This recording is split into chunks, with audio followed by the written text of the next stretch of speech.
Innal hamdalillah nahmaduhu wa nasta'inuhu wa nastaghfiruh wa na'udzu billahi min syururi anfusina wa min sayyiati a'malina.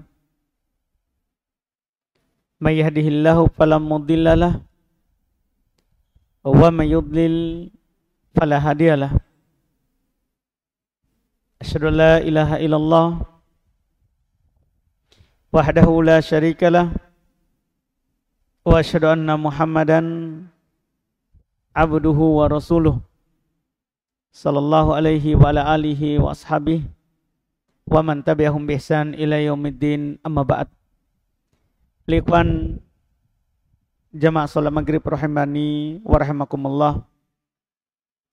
Alhamdulillah, kita lanjut lagi pembahasan Kitab Bulughul Maram min Adillatil Ahkam karya Al-Imam Al-Hafidh Ibn Hajar Al-Asqalani Asy-Syafi'i rahimahullahu ta'ala. Kita masih di kitab Al-Janaiz, pembahasan tentang jenazah, dan malam hari ini kita melanjutkan pembahasan sholat jenazah. Dan masuk di hadits 546. Kata Imam Al-Hafidh Ibn Hajar rahimahullah, wa an Abdurrahman ibn Abi Layla qala kana Zaid ibn Arqam yukabbiru ala janaizina arba'an wa annahu kabbaru ala janazatin khamsan fasa'altuhu faqala kana Rasulullah yukabbiruha, rawahu Muslim wal arba'ah. Kata beliau dari Abdurrahman ibn Abi Layla, beliau berkata, adalah Zaid ibn Arqam bertakbir dalam solat jenazahnya kami 4 kali. Dan juga beliau bertakbir 5 kali. Ini penjelasan takbir. Maka saya bertanya kepadanya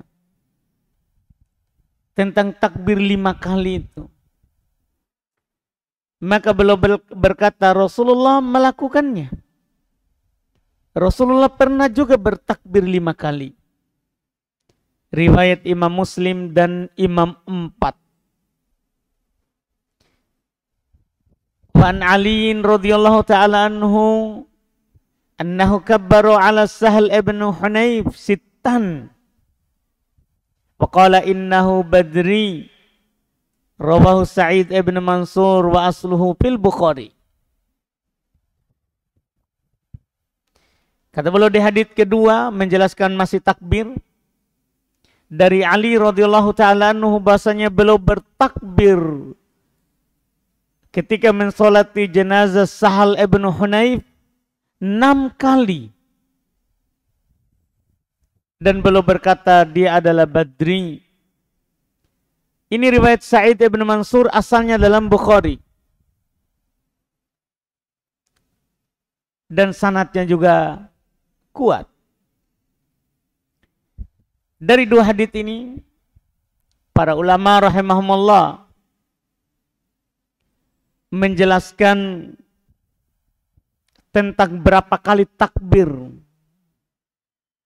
dalam mensolati jenazah. Dari 2 riwayat ini ada 3 bentuk takbir jumlahnya. 4, 5, 6. Iya. Bahkan ada yang dinukil dari salaf 7. Seperti Ibnu Mas'ud, ya, beliau takbir 7. Ali bin Abi Thalib 6. Kemudian Ibnu Mas'ud juga bertakbir sesuai dengan takbirnya imam.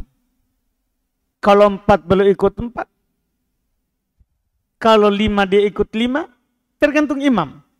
Kalau imam takbirnya 6, beliau takbir 6 kali.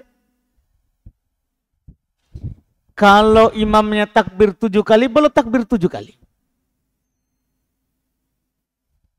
Dari penukilan-penukilan tadi, para ulama fikih punya kesimpulan terkait dengan takbir ini.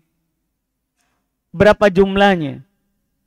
Yaitu yang dinukil, itu yang pertama dulu. Yang dinukil.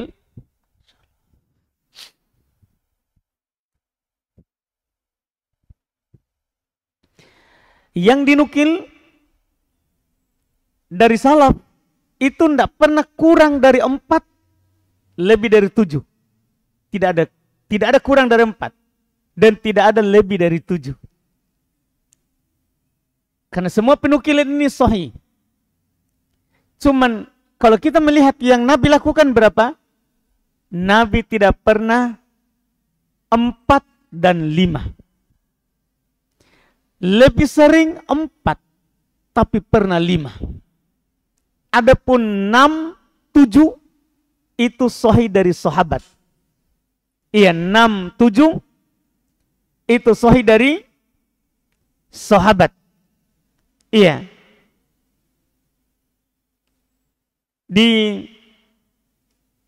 Dinukil oleh Imam Ahmad, beliau berkata, la yanqusu min 4 wa la yuzadu ala 7.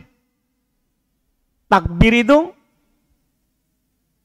tidak kurang dari 4 dan tidak lebih dari 7. Karena telah sah dari Ali, beliau takbir, ya, 6. Ya, telah sahih dari Ali.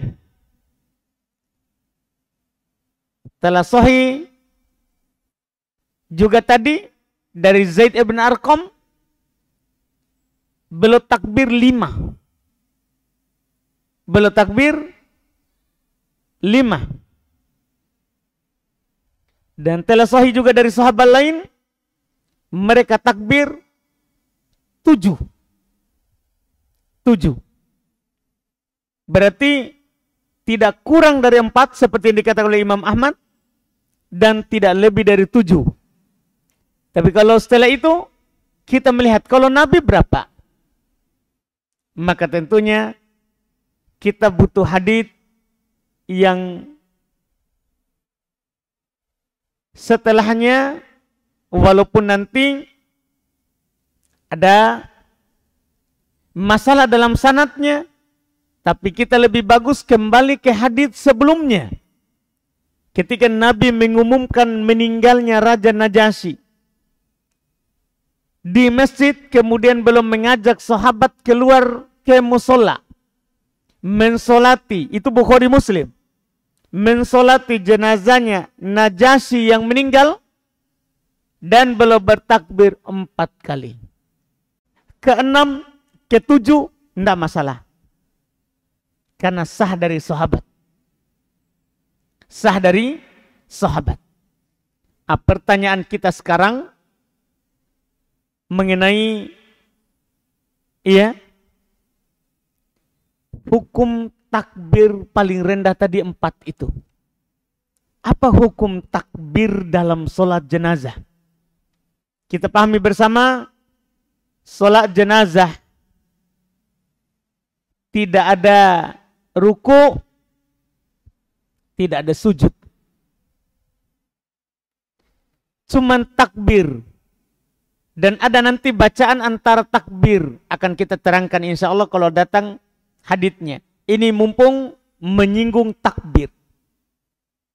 Menyinggung tentang takbir.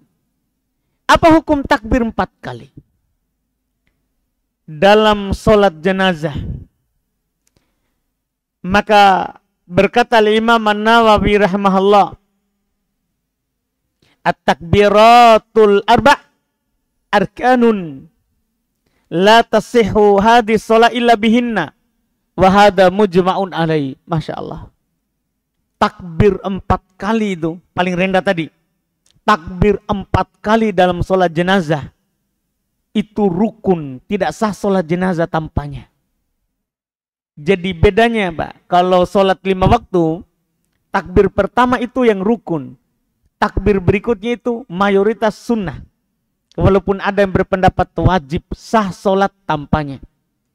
Tapi takbir dalam sholat jenazah itu semua rukun. Mulai dari takbir pertama, takbiratul ihram, Allahu Akbar, Allahu Akbar, Allahu Akbar, Allahu Akbar 4 kali. Rukun. Tidak sah sholat jenazah tanpa 4 takbir.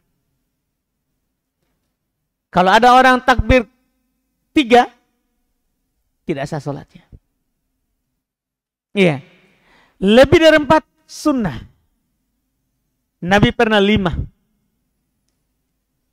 Ali pernah 6. Tadi sebagian salaf juga menukil pernah 7. Iya.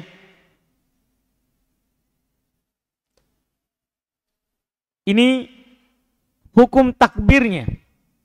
Kemudian masalah berikutnya, apakah mengangkat tangan ketika takbir? Ini juga mumpung dibahas takbir. Apakah mengangkat tangan ketika kita bertakbir dalam sholat jenazah?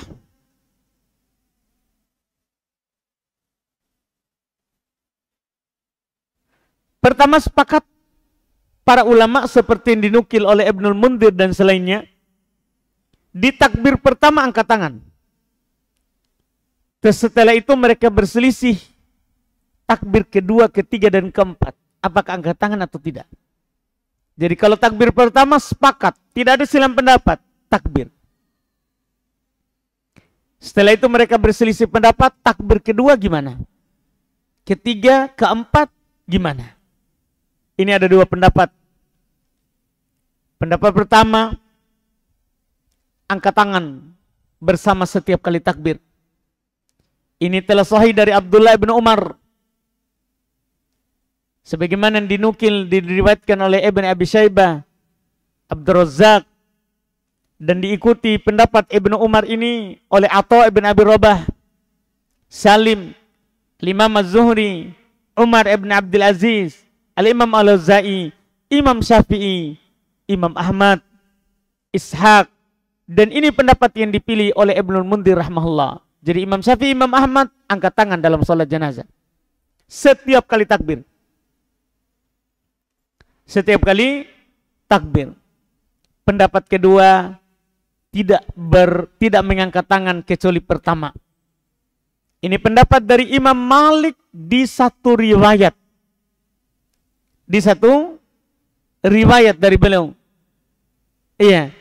Kenapa Imam Malik memilih ini?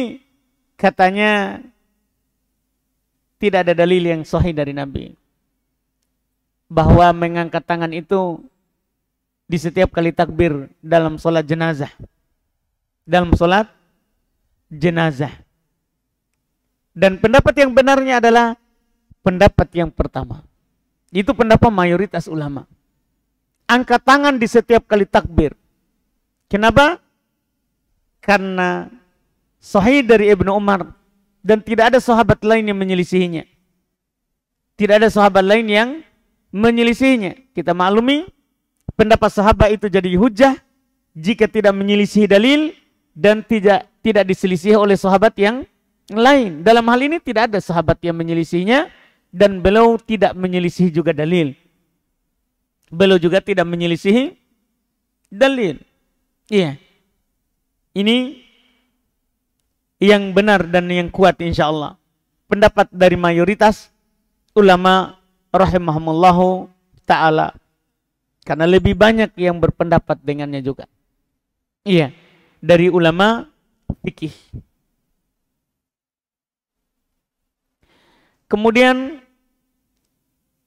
pembahasan berikutnya beliau berkata, wa an Jabir radhiyallahu taala anhu qala kana Rasulullah sallallahu alaihi wasallam yukabbiru ala janaizina arba'an wa yaqra'u bi Fatihatil kitab fit takbiratul ula.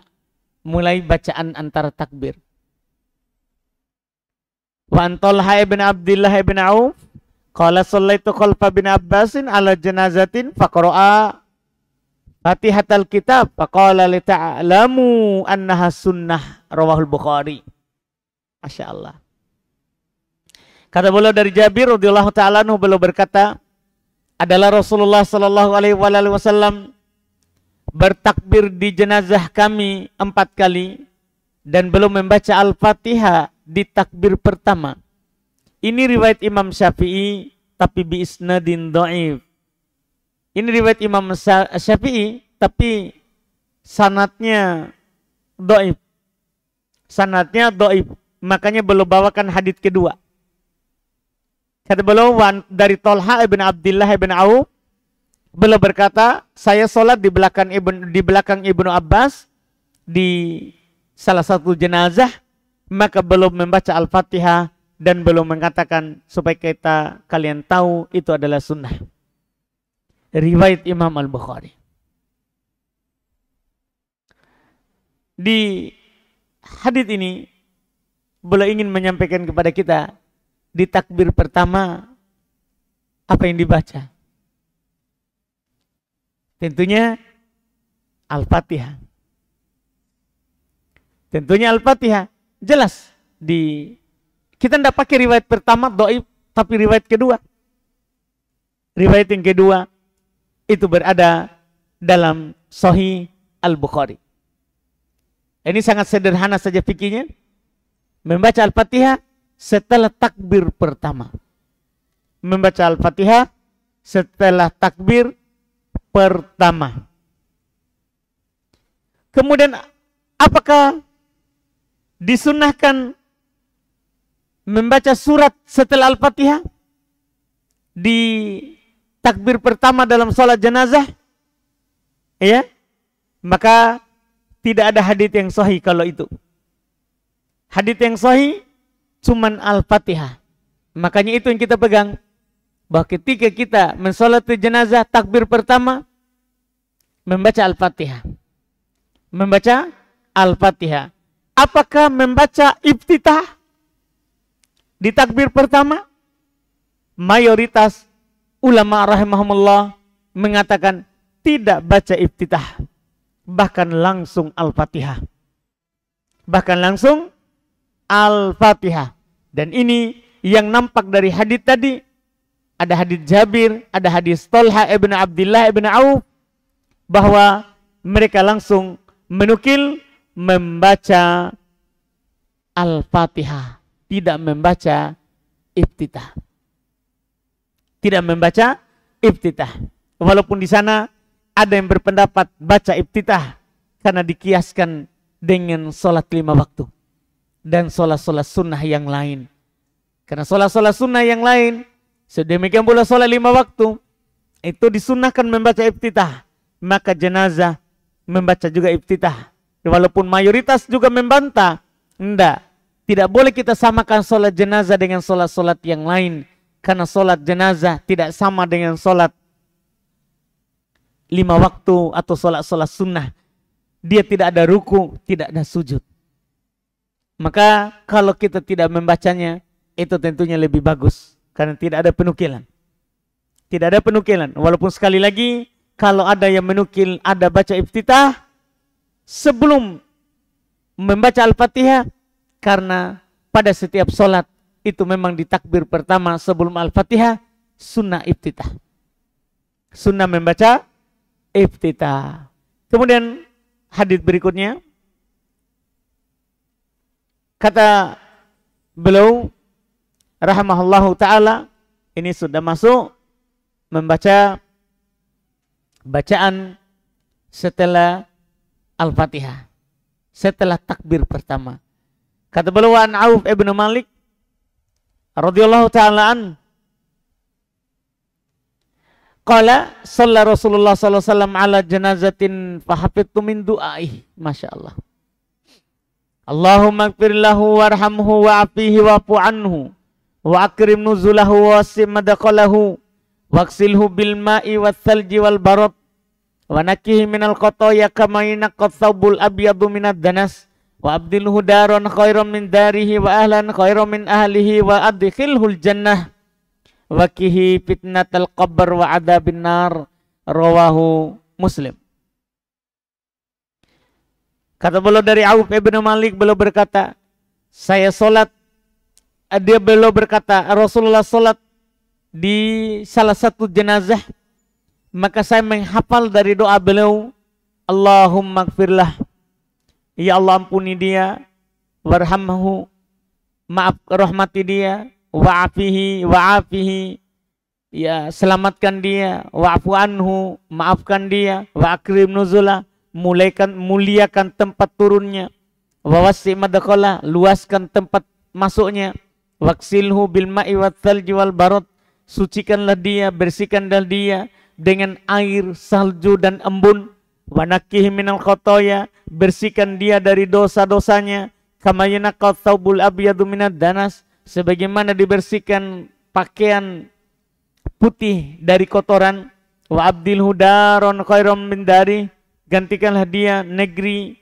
yang lebih baik daripada negerinya sebelumnya, rumah sebelumnya, wa ahlan khairan min ahli, gantikanlah keluarga yang lebih baik daripada keluarganya sebelumnya, wa adkhilhul jannah, masukkanlah dia ke dalam surga, waqihi fitnatal qabr wa adzabin nar, lindungilah dia dari fitnah kubur dan adab neraka. Rawahu Muslim. Ini doa pertama riwayat Imam Muslim. Doa kedua, kata beliau, wa an Abi Hurairah radhiyallahu taala anhu qala, kana Rasulullah sallallahu alaihi wasallam idza shalla ala janazatin yaqul, Allahumma ighfir li hayyitina wa mayyitina wa syahidina wa ghaibina wa saghirina wa kabirina wa dzakarina wa unthana, Allahumma man ahyaitahu minna fa ahyihi 'alal Islam wa man tawaffaitahu minna fatawaffahu 'alal iman, Allahumma la tuhrimna ajrahu wa la tudillana ba'dahu. Rawahu Muslim wal arba'ah. Kali ini riwayat Muslim dan Imam 4. Kata beliau dari Abu Hurairah radhiyallahu taala anhu, beliau berkata, adalah Rasulullah sallallahu alaihi wasallam apabila beliau salat atas sebuah jenazah, maka beliau berdoa, Allahumma ighfir li hayyitina, ya Allah ampunilah orang-orang yang masih hidup di antara kami, wa mayyitina, dan orang yang meninggal di antara kami, wa syahidina, orang-orang yang hadir di antara kami, wa ghaibina, dan orang-orang yang tidak hadir di antara kami, wa saghirina, ampunilah orang-orang kecil, anak-anak kecil dari kami, wa kabirina, dan orang-orang tua dari kami, wa dzakarina, para laki-laki dari kami, wa unthana, para wanita dari kami. Allahumma ya Allah, man ahyaitahu minna, siapa saja yang engkau hidupkan dari kami, fa ahyihi 'alal Islam, hidupkanlah dia di atas Islam, wa man tawaffaitahu minna, siapa yang engkau wafatkan dari kami, fatawaffahu 'alal iman, wafatkanlah dia di atas keimanan. Allahumma ya Allah, la tahrimna ajrah, janganlah engkau haramkan kami pahalanya, wala tudillana ba'da, janganlah engkau sesatkan kami setelahnya. Ini doa kedua. Dan inti daripada salat jenazah, doa. Belum bawakan hadits ketiga supaya kita paham inti salat jenazah, doa. Kata beliau anhu, darinya juga dari Abu Hurairah, anna Nabiya sallallahu alaihi wasallam qala, bahwasanya Nabi sallallahu alaihi wasallam bersabda, idza shallaitum 'alal mayyiti, jika kalian mensolati mayat, fa akhlisu lahu du'a, ikhlaskan doa. Rawahu Abu Daud wa shahahu Ibnu Hibban. Riwayat Imam Abu Daud dan disahihkan oleh Al-Imam Ibnu Hibban rahimahullah. Hadits ini pertama sekali menunjukkan pentingnya mendoakan jenazah. Itu yang pertama. Yang kedua, disunahkan kita berdoa dengan doa tadi. Kita bilang disunahkan, dan itu yang disebutkan oleh mayoritas ulama rahimahumullahu ta'ala. ya, bahwa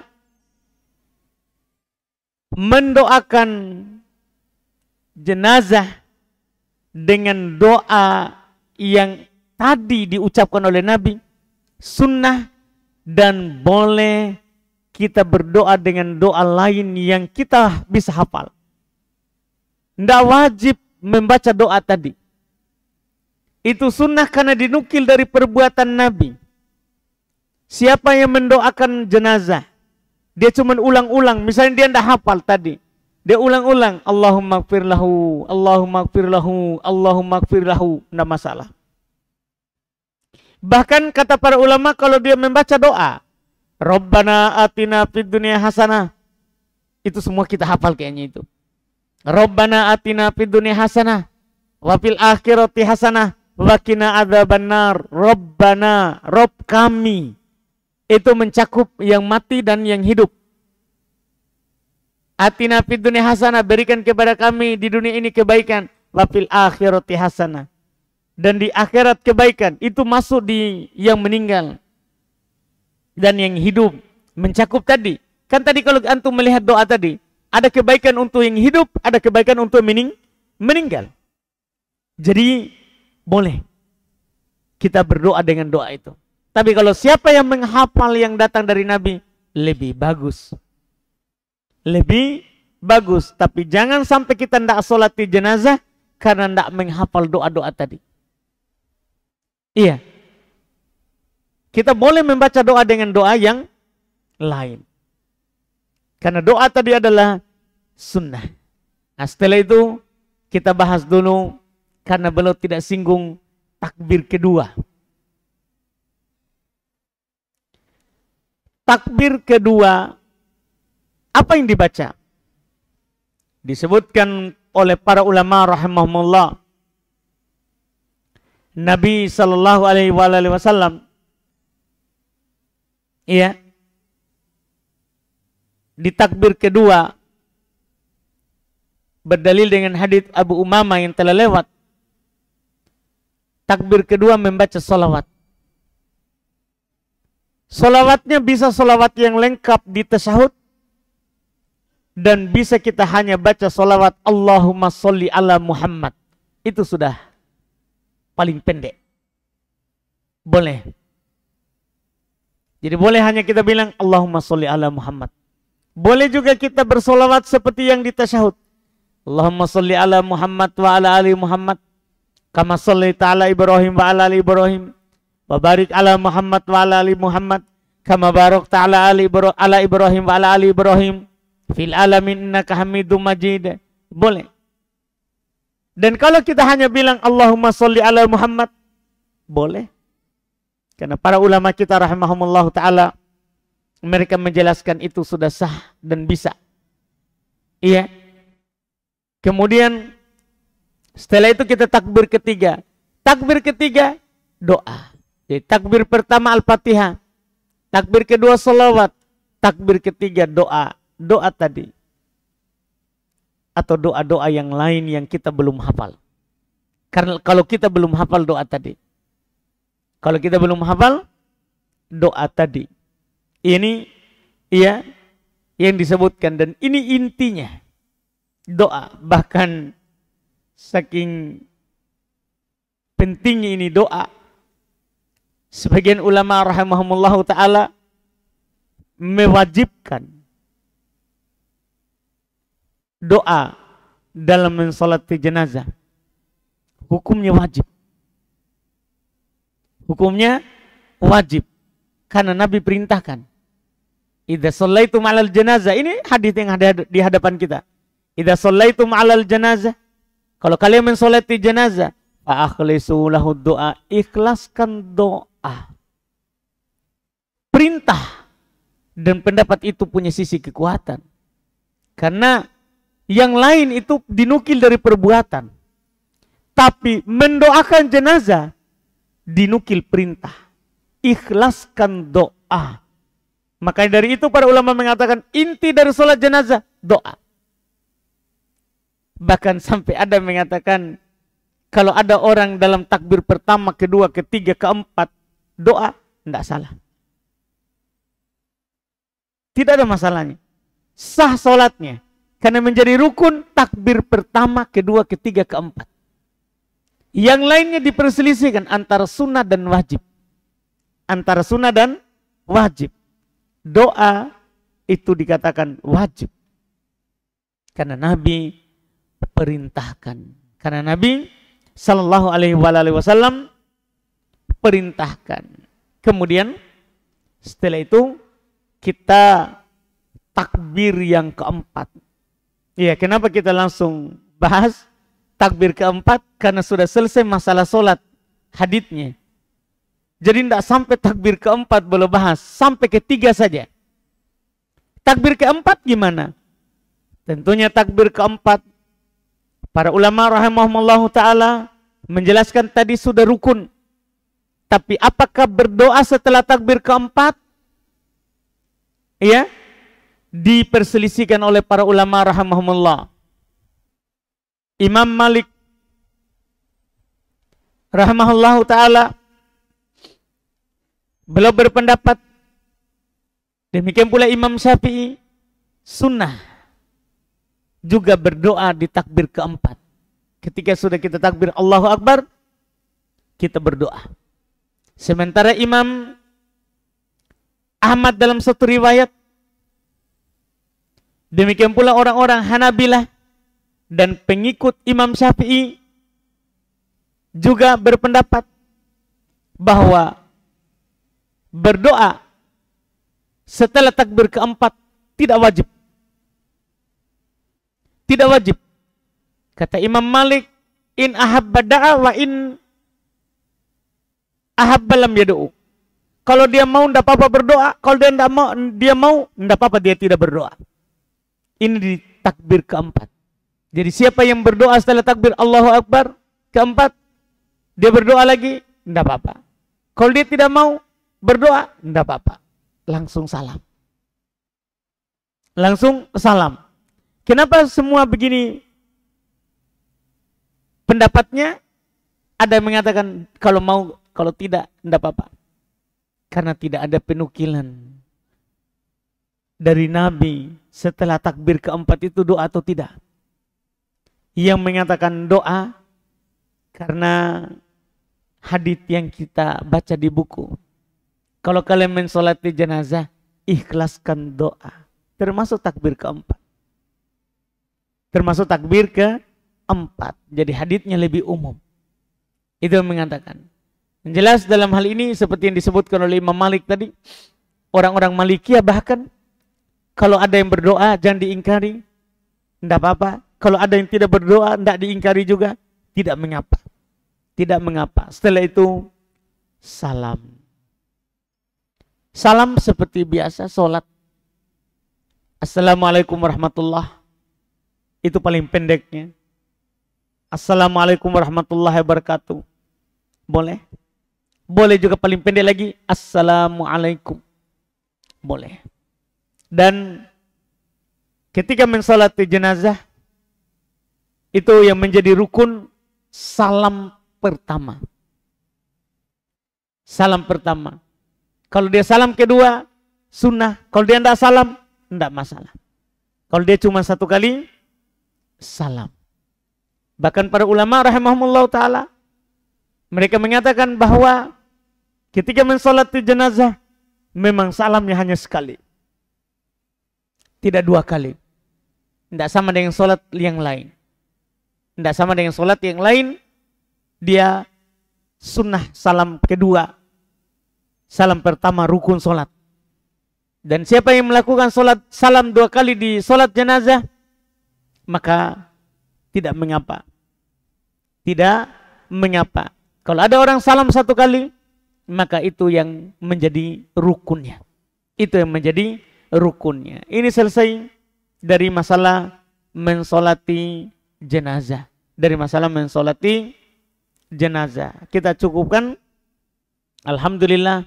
Setelahnya adalah pembahasan-pembahasan umum lagi seputar jenazah, dan kita akan baca di pertemuan akan datang insyaallah ta'ala. Kita kalau masih ada waktu, kita lanjut baca pertanyaan.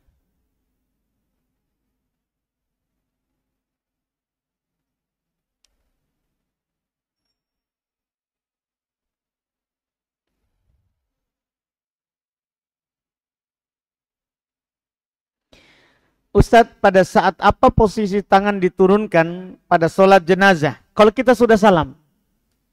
Kalau kita sudah assalamualaikum warahmatullah, assalamualaikum warahmatullah, kalau kita salam 2 kali ya, tangan turun. Karena kita sudah selesai sholat. Kalau kita salam 1 kali, assalamualaikum warahmatullah, turun. Karena kita sudah selesai sholat.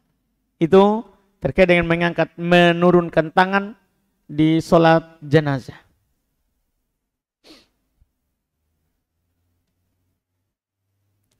Umur berapa janin yang keguguran baru boleh disolati? Umur 3 kali 40 hari. Itu 4 bulan. Kalau dia sudah 4 bulan ke atas, disolati. Karena itu sudah manusia. Iya, 4 bulan ke atas.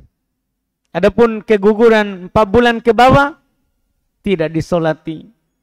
Karena belum menjadi manusia. Belum menjadi manusia. Wallahualam.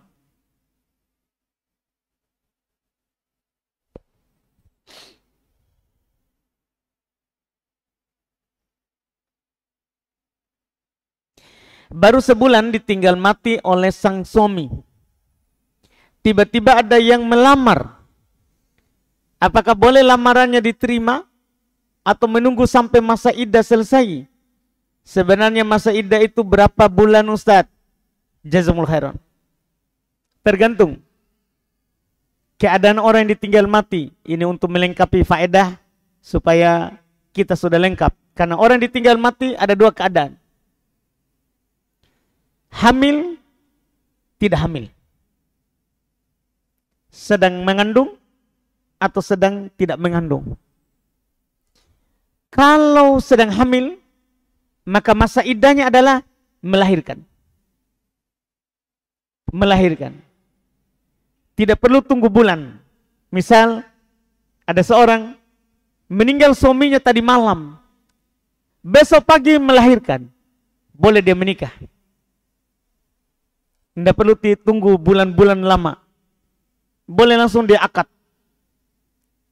Meninggal suaminya, lahir besok. Langsung ada melamar. Langsung dia terima, boleh. Itu kalau hamil. Tapi kalau hamil misal, baru hamil 3 bulan. 3 bulan. Kalau dia hamilnya normal, berarti kan masih 6 bulan. 9 bulan hamil. Dan masih 6 bulan. Maka masa iddahnya 6 bulan. Lahir 6 bulan kemudian boleh menikah. Kalau belum lahir tidak boleh menikah. Ini bagi orang yang ditinggal mati dalam keadaan hamil. Kedua, ditinggal mati dalam keadaan perut kosong.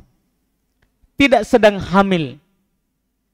Maka wajib, tidak boleh sama sekali dia menerima lamaran.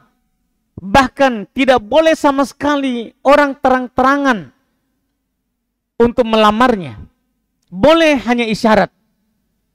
Kalau terang-terangan melamar atau si perempuan menerima lamaran, haram. Berapa lama? 4 bulan 10 hari. Jadi dia harus hitung. Jadi bukan haid dilihat, bukan. Tapi 4 bulan 10 hari. Ini yang ditinggal mati tidak hamil. Iya, Allah perintahkan begitu. Fatarabbasna arba'ata ashhuri wa asyra. Dia harus menanti 4 bulan 10 hari. Sebelum itu tidak boleh ada akad, haram. Haram akad. Dengan perempuan yang belum keluar masa iddah 4 bulan 10 hari. Haram bahkan melamar. Boleh hanya kasih kode supaya dia tidak terima orang lain nanti. Kasih kode itu dia bilang, insya Allah kalau sudah 4 bulan 10 hari saya mau bertamu. Itu kode namanya. Tidak boleh dia bilang, saya mau datang melamar. Tidak boleh. Cuma bilang, saya mau bertamu. Iya. Atau dia bilang, kalau sudah selesai 4 bulan 10 hari, tolong kabarkan. Nah, saya ajarkan antum yang lain-lain ini ya. Ilmu. Walaupun tidak harus antum praktekkan. Iya. Karena tidak dipungkiri. Ya namanya orang sudah janda. Pasti menjadi buah bibirnya para ikhwan. Itu dipastikan itu. Tidak bisa antum berbohong. Ini muka-muka semua itu begitu. Karena memang Allah yang bilang. Allah yang katakan begitu. Bahwa namanya orang sudah janda. Ditinggal mati suaminya. Langsung tersebar. Di dunia persilatan. Iya. Itu sudah memang seperti itu. Iya, jangankan di ikhwan, di akhwat saja sibuk menawarkan orang.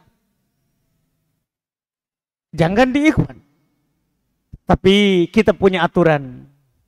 Hukum syar'i namanya 4 bulan 10 hari. Itulah masanya. Kalau antum tanya, kenapa harus 4 bulan 10 hari? Jangan sampai saat suaminya meninggal. Di malam itu mereka berhubungan badan. Akhirnya ada mani masuk jadi. Tadi saya bilang berapa? Usia kehamilan baru nampak jadi manusia. Berapa tadi saya bilang? 3 kali 40 hari. Berarti berapa bulan tadi? 4 bulan. Jadi dari 4 bulan ini sudah jadi itu dia di 4 bulan tiup ruh, tapi kan orang belum merasa masih kecil. Maka tunggu lagi 10 hari supaya ditahu ini ada janin atau tidak di perutnya. Jangan sampai kita menikah bercampur nasab.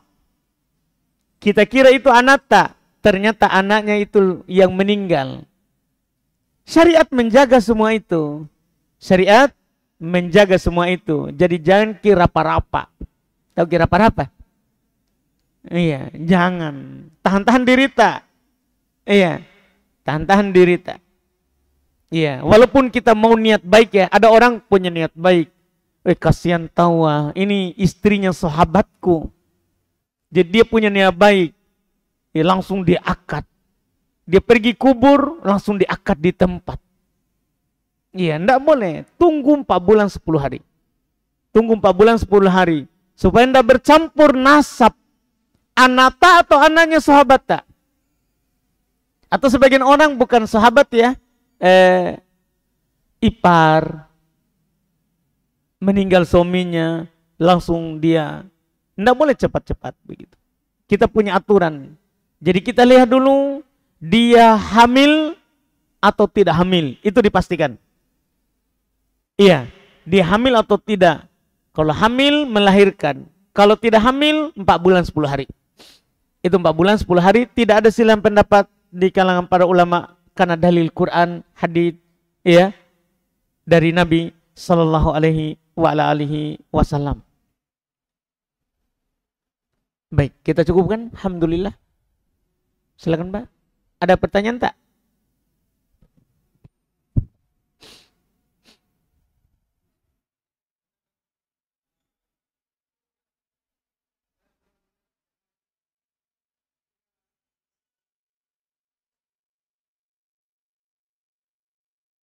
Tidak apa-apa juga. Tidak ada dia bilang kanan ke kanan, kiri ke kiri. Tidak ada. Tidak ada begitu. Iya, habis salam baru turun. Tidak apa-apa. Kan masih salam tahu Itu kan masih salam dia tahu. Assalamualaikum warahmatullah. Kan masih salam. Assalamualaikum warahmatullah. Assalamualaikum. Tidak.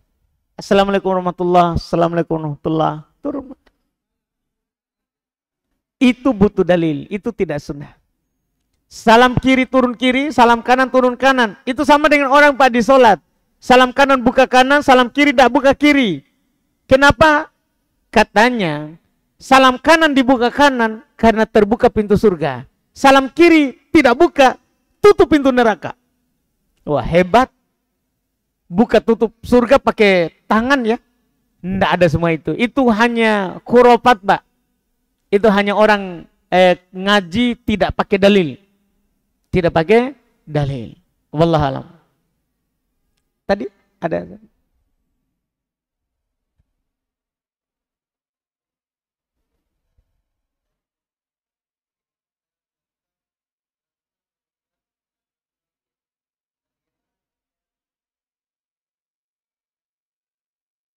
Baik. Salat sunnah itu kalau sama cara pelaksanaan boleh digabung. Tapi kalau beda cara pelaksanaan tidak boleh digabung. Salat sunnah witir dan isya kan beda gerakan. Beda rakaat. Satu ganjil, satu genap. Maka tidak digabung. Boleh digabung kalau kita lakukan 2-1. Tidak apa-apa, kan boleh sholat witir itu boleh 3 rakaat. Pelaksanaannya 2-1. Jadi untuk 2 pertama, 2 niat. Witir, tahiyat, witir, ba'diyah. Kemudian salam, setelahnya lagi berdiri untuk sholat witir 1 rakaat. Itu kalau mau. Tapi adapun kita langsung gabung 3, tentunya beda gerakan. Beda cara pelaksanaan. Wallahualam. Untuk tasyahudnya kan 1 kali tasyahud. Sholat witir itu kalau langsung 3 berarti 1 kali tasyahud. Langsung tasyahud akhir. Kalau sholatnya tadi 2-1 berarti masing-masing tasyahud akhir. 2 pertama tasyahud akhir, 2 berikutnya tasyahud, 1 berikutnya tasyahud akhir. Wallahualam. Jika masa iddah 4 bulan 10 hari, apakah janda tersebut tidak bisa keluar rumah untuk mencari biaya hidupnya? Tidak boleh berhias. Adapun keluar rumah pada perkara yang darurat, ya, perkara yang darurat, sebenarnya juga dia tidak perlu cari biaya hidup karena harta si mayat dipakai untuk biaya hidupnya selama masa iddah. Selama masa iddah. Tapi anggaplah dia tidak punya apapun. Yang mayat yang meninggal juga tidak punya harta apapun. Maka boleh dia keluar untuk mencari yang membuat dia hidup. Mencari yang dia buat dia hidup. Tapi tidak boleh dia berdandan. Karena kalau dia berdandan berarti sudah kasih kode lagi orang. Kalau dia berdandan berarti dia kasih kode lagi.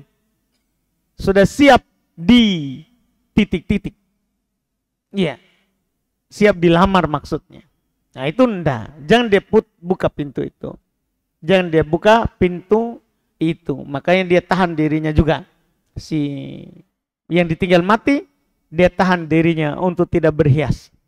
Untuk tidak berhias. Wallahu alam. Baik, kita cukupkan. Alhamdulillah. InsyaAllah kita lanjut lagi di pertemuan akan datang. Subhanallah hamdik. Asyhadu an la ilaha illa anta astaghfiruka wa atubu ilaik. Assalamualaikum warahmatullahi wabarakatuh.